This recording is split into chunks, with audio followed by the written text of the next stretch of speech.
Merhaba arkadaşlar, kanalıma hoş geldiniz. Bugün şöyle orta kalınlıkta bir ipim var. Bununla yapımı kolay, gösterişli bir model başlayacağız. İpime uygun kullanacağım şiş 3,5 numara. Dilerseniz yapım aşamalarına geçelim. İlmeklerimi çıkardım şu şekilde.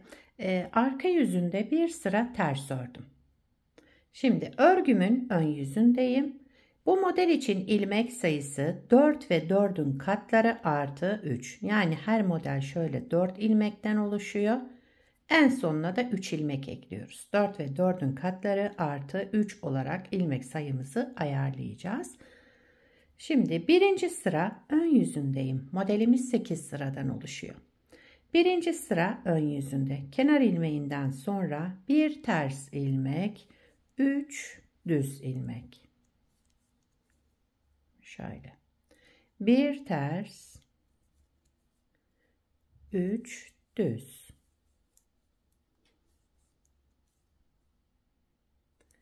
Bir ters, 3 düz ilmek. Sıra sonunda bir ters ilmek, daha sonra kenar ilmeği. Birinci sıramızı bu şekilde ayarlayalım. İkinci sıra arka yüzündeyim. Kenar ilmeğinden sonra bir düz 3 ters.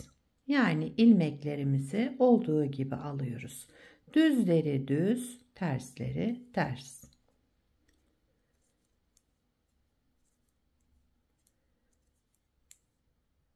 Bir düz 3 ters.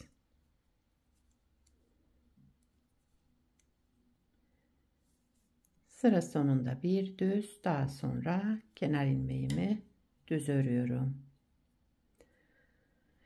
Evet, şu şekilde bakın.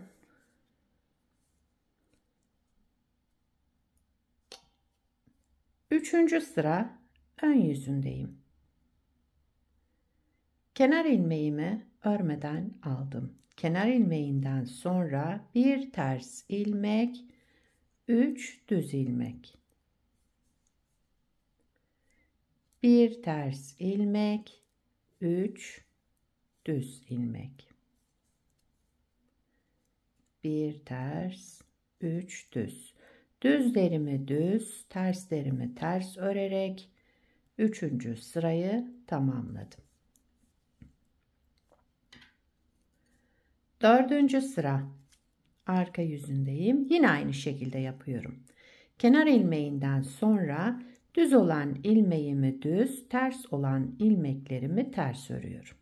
4 sırayı bu şekilde tamamlayalım.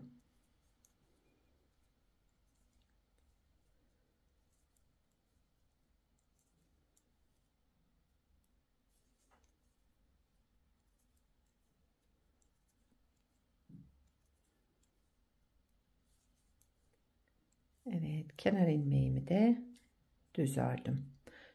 4. sırayı da tamamladım. 5. sıra ön yüzüne geçtim. Şimdi burada farklı işlem yapacağız. Kenar ilmeğinden sonra bir ters ilmek, 2 düz ilmek. Bakın bu 3 düzün 2 tanesini yine düz olarak ördüm. Daha sonra bir artırma yaptım. Bir ilmek örmeden aldım. Şu şekilde. Devamında bir ters, 2 düz, bir artırma, bir ilmek örmeden alalım. Bir ters, 2 düz, bir artırma, sıradaki ilmeğimi de örmeden aldım. İpim arka tarafta. Daha sonra bir ters, daha kenar ilmeğimi de düz olarak ördüm. Şöyle. 6. sıra arka yüzüne geçtim. Kenar ilmeğinden sonra bir düz, buradaki 2 ilmeğimi bakın, bir düzden sonra ipi kendimden tarafa alıyorum. Bu ön yüzünde örmeden aldığım ilmek, bu da artırma yaptığım ilmek. Bunun ikisini yine örmeden aldım. İpim kendimden tarafta. Devamındaki 2 ilmeği ters, bir ilmek düz ördüm. İpi kendimden tarafa aldım. Bu ilmeğim ve artırma olan ilmeğimi yine örmeden aldım. İpim kendimden tarafta. 2 ters ilmek ördüm. 1 düz ilmek. İpi kendimden tarafa aldım. 1, 2. 2 ilmeğimi örmeden aldım. 2 ilmek ters ördüm. Daha sonra bir düz, kenar ilmeğimi de düz ördüm. 6. sırayı tamamladım. 7. sıra ön yüzüne geçtim. Kenar ilmeğinden sonra bir ilmek ters geldim buradaki bakın 4 ilmeğe. 1, 2, 3, 4. Şu şekilde aldım 2 ilmeğimi. Bu ikisini bıraktım. Aldığım şu 2 ilmeği tekrar sol şişime taktım. Bu bıraktığım 2 ilmeği de aldım. Sol şişimin önüne taktım. Bakın. Şöyle yer değiştirmiş oldum yani. Bu ikisini bir aldım. Düz ördüm. Tek ilmek çıkarttım. Daha sonraki 2 ilmeğimi de tek tek düz ördüm. Toplamda 3 düz ilmek örmüş olduk. Tekrar ilmeğimizi 3'e düşürdük. Bir ters, sıradaki 4 ilmeğe gelince öndeki şu 2 ilmeğimi aldım. Diğer ikisini bıraktım. Bunu sol şişime taktım. Bıraktığım ilmekleri de tekrar aldım. Sol şişime taktım ve bu 2 ilmeğimin ikisini bir düz ördüm. Tek ilmeğe düşürdüm. Devamındaki 2 ilmeği de tek tek düz ördüm. Toplamda 3 düz ilmek örmüş oldum. Bir ters ilmek, son 4 ilmeğe geldim. Yani şu düz olan ilmeğe. Şu ikisini arka taraftan aldım. Diğer ikisini de ön taraftan aldım. Sol şişime tekrar taktım. Bakın bu ikili. Bu ikili olan ilmeğimin ikisini bir aldım. Düz ördüm. Tek ilmek çıkardım. Devamındaki 2 ilmeğimi de tek tek düz ördüm.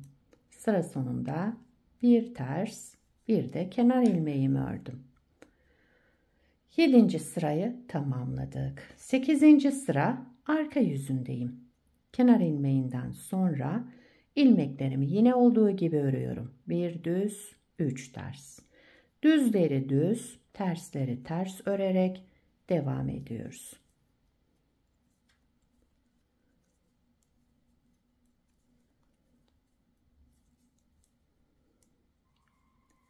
Evet, sıramı tamamladım. Modeli bir kez kurmuş olduk. Modelimiz hep bu 8 sıranın tekrarından oluşacak.